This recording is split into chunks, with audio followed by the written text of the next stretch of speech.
building anything, having problems while you are building something is part of the entire journey. So you don't get disheartened, you keep on building and you become more mature.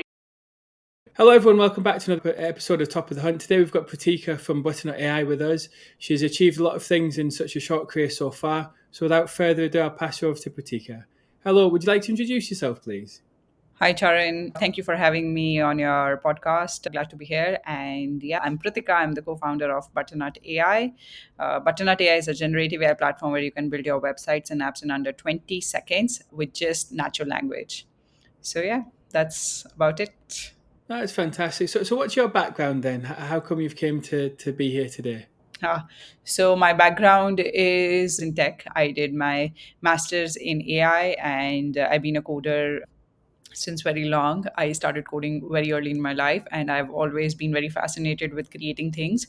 Specifically, since childhood, I was good at maths, coding, and painting. So the euphoria that came from creating things from scratch, I just love that, and that led me to pursue computer science. My interest in calculus, maths also led me to pursue machine learning and artificial intelligence in my master's, after which I worked with a couple of startups and Fortune 500 companies. But in my heart, I always knew I'm going to create something that could go into millions of homes. And yeah, so this is my third venture, and Oh, that's what fantastic. we are building right now. Yeah, so it's interesting, obviously, because going from art and maths, it's quite, they're very different, aren't they? So it's interesting that you've got the two interests, and I suppose this is perhaps what's led you down this path now. It's a lot of design, it's not just code. It's interesting that you've been able to weave the two of them together. Oh, yeah, I think ultimately you always weave your passion, your interest together in some way or the other. And yes, Butternut has led me to do that. No, fantastic. What is Butternut for somebody who doesn't know? So Butternut AI, it's a generative AI platform where you can build your website or app in under 20 seconds with Hmm. just prompts. Let's say you have a business, let's say you are a dentist. You definitely have a clinic and now you want to have online presence as well. You want to build a website where people can book appointments with you. So you'll Hmm. go on Butternut AI, provide a little about what's the name of your brand and some keywords. So what we have done at the back end is we have built AI models that could understand your business category, your target demography, and build a website catered for that audience. The content, the images, the kind of layout, the colors, everything, it gets generated in 20 seconds for you. And then definitely you can change, edit anything to make it more customized. And you can also tell our AI what to do. If you don't like an image, you can tell our AI change it to maybe something, or change it to a man standing on top of Golden Gate Bridge or something like that. Hmm. So that's what we have built. Think of Butternut AI as a personal developer,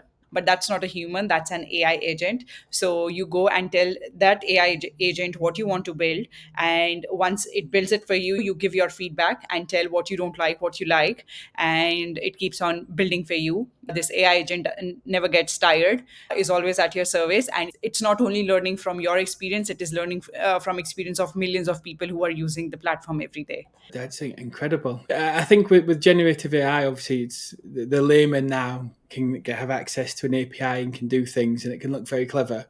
But then obviously what you're seeing in the back end is one, you built things so it's going to be customized to each business type, category, perhaps location, etc. And then to also have the ability for it to learn off everybody's experience. I can imagine it's going to be very clever very quickly.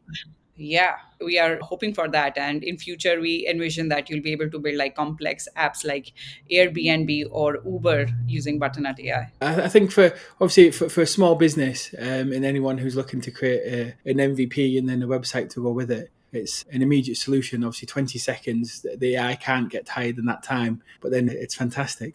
Really, you've created a product that I think that 2 years ago would have looked like something was very distant in the future. That's true. That's true. Definitely, with the evolution of transformers, we have been able to do that. And yeah, things are moving at a very fast pace here, at least in Silicon Valley. And I am seeing disruption in every domain. So Mhm. it's quite interesting to be present here and be building for the future. It is. I think obviously you've got some very well established players in your space, like the web flows, obviously WordPress, the old dinosaur that still tricks people every now and again to come and use them. And then some of the more modern ones, Framer, etc. So how would the experience compare to those for the average user? So, Wix, Webflow, Squarespace, they are great platforms, but they were built for the pre AI era where they had no intelligence. You have to scroll through hundreds of templates and then do everything from scratch. And definitely the drag and drop thing they offer is not built for it's quite shitty, and drag and drop is not meant for browser. So it's okay, there is this solution where you have to do everything from scratch, whereas there's another solution that understands you, your business, and generates the kind of website that converts for you. It's always been there. Startups are there to disrupt bigger companies. Like Google could have built anything, but then OpenAI came and disrupted the entire Gen AI space. So with all the companies, like big companies don't move fast, whereas startups, they can disrupt very quickly. So that's where we are. Our foundation is AI. Their foundation is like more on the website building space from templates. That's Mhm. where the difference is. No, I can see that. It's interesting because I know you've worked at some big companies in the past. So obviously you've experienced how cumbersome we've got 50 meetings booked this week and we've got to get this and it's only to change the color of the button. It can be a nightmare. So it's fantastic what you're doing. So when you mentioned like web apps in the future, would that be, or apps, would that be like Android and native apps or would that be web apps? Both, actually. As the AI evolves more and more, it will become intelligent to understand more things and be able to be capable of rolling out both web apps as well as I think web apps are not as what say mobile apps are ruling the world right now. That is the direction we'll be going in, but definitely web apps and mobile apps, they are not going to be tough to be built on Butternut AI in the near future. So you can build anything you want as long as you know what you want to build. So obviously, if somebody was to not know when they first start the business, if they were to come along and say, I've used Butternut today, how difficult would it be for them, do you think, to say, then actually we need to pivot? Would it be better for them to create something new from scratch, or would it be okay to evolve the website that they have? Both ways. If you it depends on the kind of pivot. Is it a soft pivot or a hard pivot? It completely depends on that. If you're moving completely in a different domain name, you can again go and build something from scratch. But if you're moving in the same domain name, it's very easy to evolve. We have built everything. Now it's up to you. Do you want to build 1,000 pages? You want to build 100 pages? And you can do all of that in just a few seconds. Yeah. So it completely depends on the pivot you are making or the business you are creating. No, I see that. So from there, have you had a lot of people using the platform? Oh yeah, we have more than 200,000 people, 200,000 users on Butternut AI, and all of this is the growth has been organic. That's a staggering number. It's for an early stage business. It's. I know. I can remember having an argument with somebody once on Reddit. Should we bother saying it? And he was talking about November, I think, of 2021 or whenever it was when OpenAI came out with public release. And I said, "Oh, it looks like they've got product market fit." And he says, "Oh, you can't tell until they've been around for 2 or 3 years if they've got product market fit." Blah blah blah blah blah. And I'm thinking, when you've got hundreds of thousands of people using a product in a couple of weeks, in a couple of months, in less than a year, I think it's a clear indication that you have. And obviously for you now, I'm not an expert on the subject, but it sounds a lot like product market fit very quickly. Yeah, I think, yeah, the way it launched and the way it went viral was quite a funny story where I'm a coder. I've built so many websites in my life and never it has been a delight. And the same has been with my friends. In fact, I have seen my friends paying anywhere between 5,000 to $50,000 to hire a dev to get a nice website made Mhm. and launch it. So I knew it is a big problem and the market is huge. It's $1 trillion market. But when we launched, it was like, okay, this is the hypothesis. This is how we are going to go around. And we built an MVP. And then it was like, okay, let's see. So the principle I build things on, build fast, iterate faster, and talk to your customers always. So it was like, okay, let me just go ahead and ask 30, 40 people who could be our potential customers on how do they like it and to understand if we are moving in the right direction or not. It was like last year I put up a tweet saying, hey, I built this platform, Butternut AI, where you can build your website in under 20 seconds. Why don't you try it and give me your feedback? So I was hoping 30, 40 people will try it. But what ended up happening was it blew up. Our Mhm. servers crashed. The tweet went viral and people started building all sorts of different websites. And I was so amazed to see the different kinds of things people were using. They were telling their kids to play with it, to build something on it. And in the momentum, we also launched on Product Hunt and we were the top product. And I think it was just that momentum that helped us get to these 200,000 users. After that, it has all been organic growth via word of mouth. And yeah, it's been like, okay, now we've nailed down the problem we need to solve. Now we have to build the perfect solution for the world. It's funny because when you're saying about the getting the kids to use it, Warren Buffett often pops into my head when people mention kids in business. So I know his first business was like a newspaper round and things like that, and lemonade stands and different stories you hear of people over history. Obviously, for today now, it's a case of whatever you're wanting to build, you can have a technical presence as long as your child knows how to read and write, and a little bit of parental help, perhaps, to make sure that they've articulated themselves accurately. Even a 7, 8, 9-year-old could build a website with Butternut. It's phenomenal. That's the future. If you imagine, we have been building websites from the last 20 years, but still, why nobody has been able to crack the code, and why do we still have to hire dev shops to build our websites or softwares? So I think that's the future we are seeing. Definitely. I worked with a client a long time ago. It was a charity, and she came to us. She had a lot of marketing problems, but her key problem, or the one that was upsetting her the most, is she'd had a website built by a foreign company, and she said that was £500 or something she paid for it. But then every time they wanted to change something, it was like £250 to change, like a picture on a homepage and text here. And we ended up getting her website built for free, but she can't manage it. She can't run it. So it's made not much difference to her anyway. So I can imagine Butternut would probably be a better fit for the vast majority of the smaller business like hers out there. But Yeah, definitely. It's not just that we help you build your website and get online in a few seconds. It's also, we understand that when you're getting online, you want business. And mhm. that's where the core of our business is: how do we optimize these websites to rank higher on Google and drive business for our customers? So, all the SEO optimizations that go behind the hood and all the content that is generated by AI is already very SEO optimized. And on top of that, we do a lot of SEO optimizations for all our clients so that we help them rank higher and drive more business. I know that's one of the complaints a lot of people had about Webflow. It's very poor for SEO. So it's you've hit the nail on the head for a lot of people there. So will we be extending the services further from the website? Will they be able to create blogs and other things inside of it? Oh, yes. So we are launching the blog functionality this very week. And it's Okay. like we are launching features every week. And in a few months, you'll be able to also do e commerce with Butternut. And I think in a year, you'll be able to build complex apps. The bigger vision is, how do you build complex apps like Uber and Airbnb or any sort of app you can think of? How do you do that? By just talking to our AI agent in natural Mhm. language.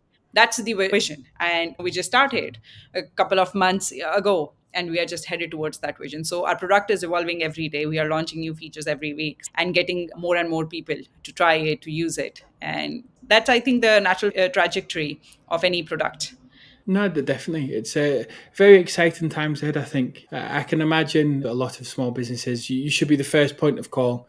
And then obviously is sometimes with website builders, people might start with a Wix or something similar because it was easy. And then eventually as they start to generate more money, they might start to invest more on the website and the brand and other things. But obviously if you're keeping up with pace for that, there'll be no reason for them to leave. So hopefully you outpace them all and you keep them coming on.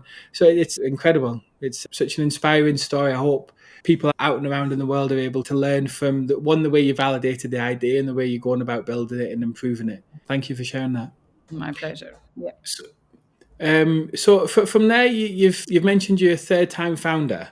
So, is this the sort of the experience that you've learned? Is it all compiled across the board, or have you had to throw some of the lessons out that you learned before for Butternut? No, I think it compounds in life. All the lessons you learn, whether you're working in a job or whether you are building something, it's like everything compounds and you evolve, you become more mature. When you start doing a startup, many first time founders, it's like, oh, if something goes down the hill, they're like, okay, I think we are done. We might just need to shut the startup. But as you evolve, as you keep on, as you become more mature, you understand building anything, having problems while you are building something is part of the entire journey. So you don't get disheartened, you keep on building and you become more mature, you become more patient, and you always look out for solutions for problems you have. It's like the moment you start your day, you have 10 problems on the plate and you try to solve them one by one. So I Mhm. think, yeah, this is what I've learned: to be patient, to compound my efforts and keep on digging deeper and deeper to be successful and build something in a niche. Like, instead of building something that is for everyone, build something that is for a niche and be the best in it. Okay. So, what were your first two ventures? So the first one was a tech services business, more on the performance marketing one. And the second one was an e-commerce. That's still going strong back in India. The market is India. That was an e-commerce venture where we built Soho, where we made premium designer socks for men. And we started doing e-commerce over WhatsApp. That was our secret sauce, where we built Okay. chatbots to mimic the entire brick and mortar store journey over WhatsApp. Mhm. WhatsApp is huge in India. And that's what led to the success. Okay, no, it's very interesting. So, Sock Soho, it's still running. Are you involved with that still, or have you stepped away completely? No, I am not involved in day-to-day operations anymore. Okay, so it's an interesting venture. As you say, it's in India. It was the e-commerce and socks. It sounds like it's been done before, but you're smiling like there's something different about it. Oh yeah, in the US, yes, things were done before, but in India, the e-commerce is quite new in India because Hmm. it was only after the geo revolution, 3G revolution that happened in India a couple of years ago. It was then actually when internet became a commodity, and that's when our parents started shopping on Amazon, and this happened. Before we started this, we read a report where it said like men after this 3G revolution, men fashion segment was the fastest growing segment, and we were like, okay, how do we make a mark on it? And that's how we made a list of 50 different products through which we could enter, and socks came on the top because in India we didn't have any competitor that used to specialize in socks. Like we had Nike, Adidas and all that stuff, but nothing that is known for socks. Just like women wear jewelry, men had started using socks as their fashion accessory. It again started with an experiment we launched. We did a lot of things that did do not scale, but we got traction, and then we evolved from there. Yeah. Sometimes you think when you're creating a product, I need to create something that is so differentiated and so unique in the world that's never been seen before, and it's going to do this, it's got that, it's got the other. And you're saying actually, you can look and you can be very straightforward and precise with an idea as long as you're focusing on doing it the best. You've potentially got a market there. Exactly. When you're building a startup, a lot of people they just throw out fancy words. They want to build something that sounds very revolutionary, but exactly building a startup? It means that you are figuring out a problem that a lot of people face, and you Hmm. are building an innovative solution for that. So it's as simple as that. You figure Hmm. out a problem which people are facing, and they're willing to pay for it, and you build an amazing solution for it. It doesn't have to be fancy. You can see so many brands out there that those are just brands, and they do like billions of dollars in revenue because they're providing something people want. So just as Paul Graham says, build something people want. I think that's the mantra. Don't build something like you want. You definitely must be passionate about what you're building, Hmm. but at the end it should be solving a problem, and if you can do that, you can find your product market fit quite easily. No, okay. So it's because you've mentioned sort of Paul Graham and YC terminology a few times. I think YC's been a massive influence on you, haven't they? Oh yes, I started reading Paul Graham's essay, I think back in 2016, 17. And since then, I think I've learned the principles of building a business from him. And I've executed that in everything I've done and figured out whether this thing will work or not work. And I think, yeah, we did YC in 2021 or in 2020, sorry.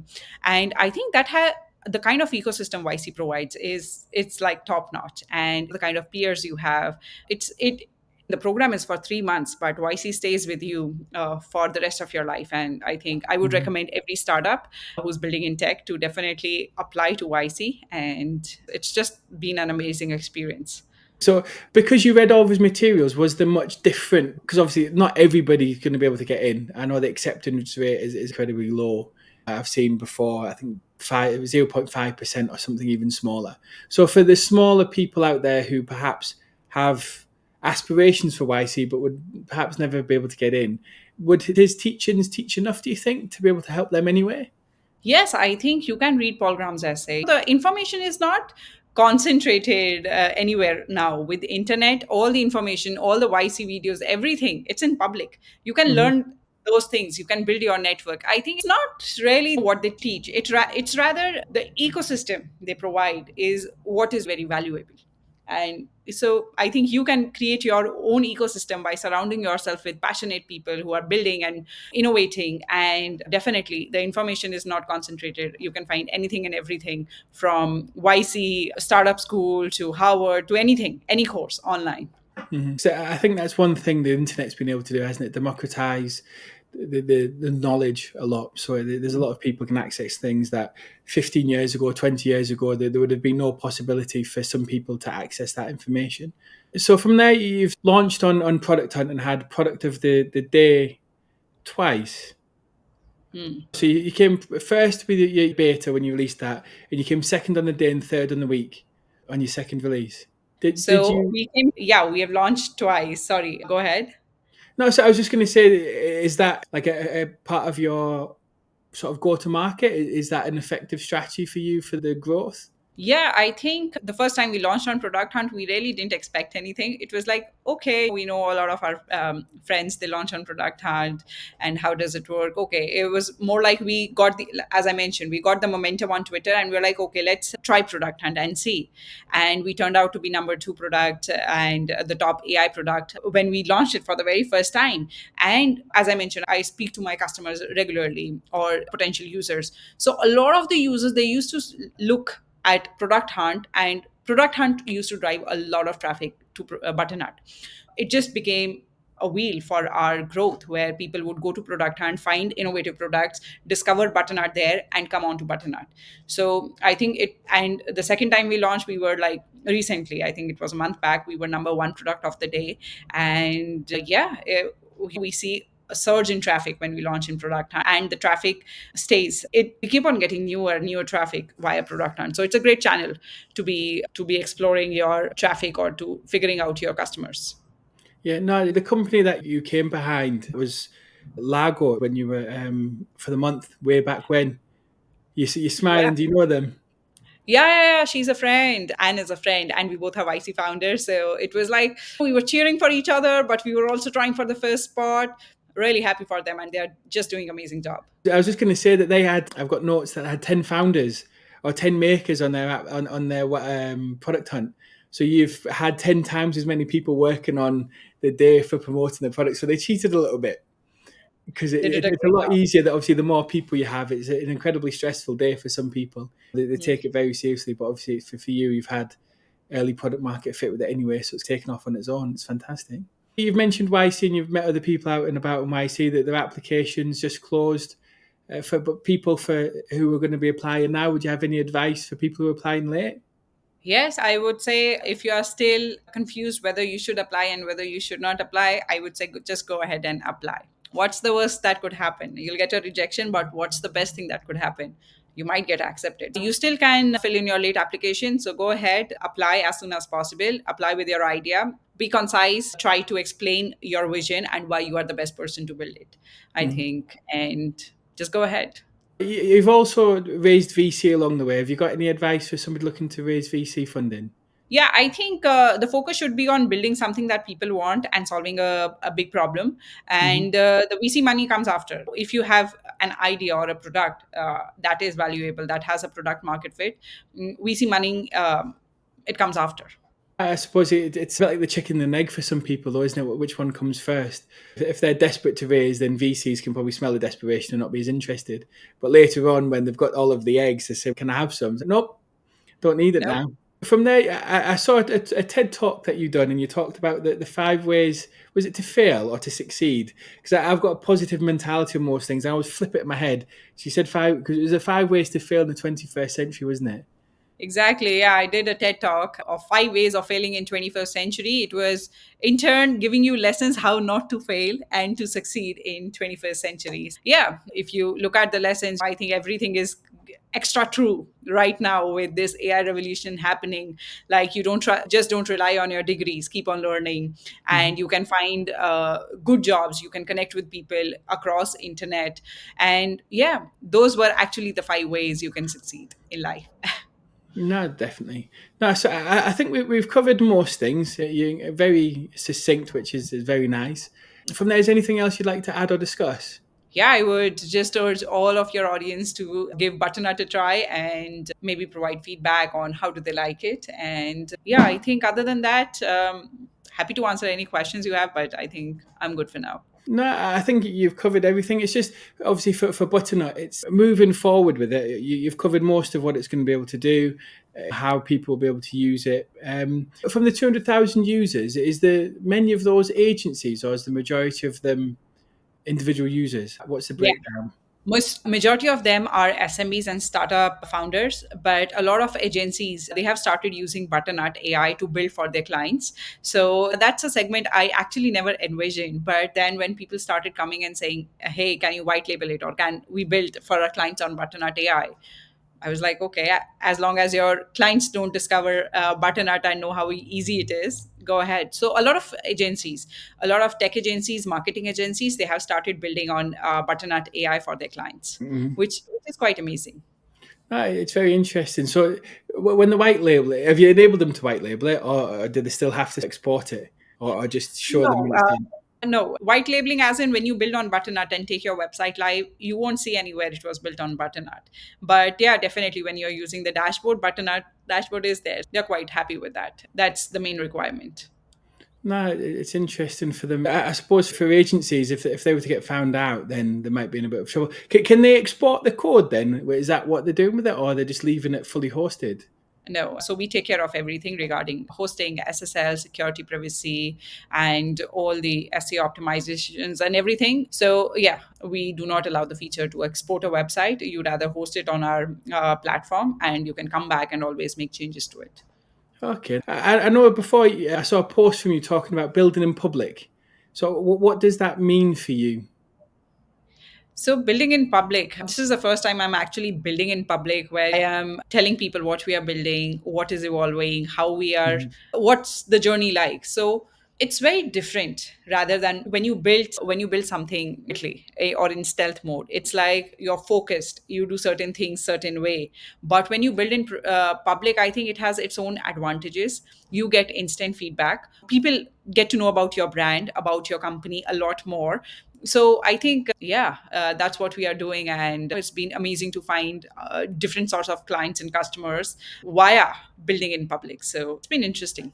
So, what type of information would you share versus what you shouldn't share in building public? So, I know for me, it's quite an abstract concept. I'm perhaps a bit older than some of these people who are now building products today. Once over, you would keep your information close to your chest, but obviously, building public's a complete opposite.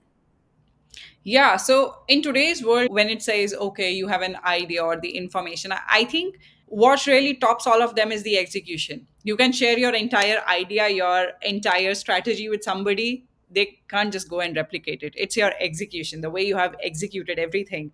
It's what matters. So I think when you're building in public, definitely you're sharing about your product, your challenges, your wins, how the product is evolving, how customers are acting. You're talking, you are interacting with people on day-to-day basis to Mhm. understand their requirements. So it depends on how much you want to share. That's it. It's very personal. Do you want to share your numbers? You can do that. If you don't want to share your numbers, you just want to share the product evolution, do that. So I think it's very dependent. It's very personal to the founder on Mhm. what they want to share. Yeah. So, if somebody was to follow you, what type of information would they expect to see? What type of information they expect to see, I think it's not really, it's more like how the product is evolving, how different Mhm. people are using it. That's what people are interested in seeing and getting the inspiration to launch their business. Or as I mentioned, there are certain people who are like startup founders who are our customers as well. So it's like when they see other people launching a business, a lot of YC companies building on Butternut AI, it's like an inspiration for them as well to go ahead, take that plunge and maybe do a side hustle or maybe just go full time on their business. Okay, so you've already got YC companies building with you. Yes. Oh, and the next batch, I saw a post from Superbase a while ago saying I think 30% of the batch or so. So it might be interesting to see between you and Superbase who, in due time, who can have the highest percentage. Oh yeah, super base. They're amazing. They're just amazing. And yeah, hopefully in a year or two we'll have a major chunk of IC companies and other startups building on Butternut AI. I think that this is the key differentiator of you versus them. If you were to ever look at them from a competitive perspective, 99% of people who are building a startup don't know how to use any type of database, let alone Superbase, even though it's fantastic. But they'll know how to use Butternut. So you've been able to bring it down, as you say, perhaps towards 1 billion users. It's an incredible journey. I saw as well you posted about the perhaps we're at the a silent recession. I think the term was you used, where you were saying, Recession. yes, where you're saying perhaps there's a recession on the way at least. Yeah. It seems because I see a lot of tech companies laying off a lot of their brilliant people, and I'm seeing a lot of new grads unable to find jobs, not because they are not talented, but just because the job market is very tight. And yeah, things are becoming expensive day in day out. So it feels like recession. It feels like why nobody is acknowledging it. Is it definitely we have elections down the line, so it feels like recession, but because it feels like people are not able to find good jobs, new companies are not hiring anymore, they want to stay lean, they want to save cash, and hoping it doesn't happen for a longer run. But that's what I'm seeing, and that's what I just posted. Definitely. I think from the flip side, though, a recession for Butternut might be beneficial in the fact that one, people are looking to reduce the cost of their website. So coming to you, it's a streamlined cost, isn't it? I think, be it recession or not, people are always looking to cut down cost and to have an easier solution. I would not wish a recession because it's a very hard time for everyone. But I would say, yeah, people are always looking for better solutions. And Yeah. Butternut provides a better and an easier and a faster and cheaper solution to your web online presence. We envision that transition happening smoothly. Yeah. No, fantastic. So I suppose last question, and we'll wrap up from there. You're a female founder and a tech co-founder at that. What advice would you give to somebody wanting to follow in your footsteps as a young student? Being a female founder, okay, first of all, people do ask me how does it feel to be a female founder. I'm like, I just consider myself a founder. I don't think of me as a female founder. There's nothing special about it. Being a founder, if you're solving a relevant problem and you are building it, ultimately boils down to that thing. If you're able to build something that millions of people in the world will use happily and would recommend, or you have that product market fit, you know what to build and build a solution which is delightful, I think being a female founder won't matter much. So yes, the number of female founders we see right now is, the percentage is quite low, but I think with the world evolving, we are going to see more and more female founders building for the world. Yeah, no, I think you've got the correct attitude because I don't care if I was a user who made Butternut. I don't care if you're a black, white, Asian, male, female, transgender, it wouldn't matter.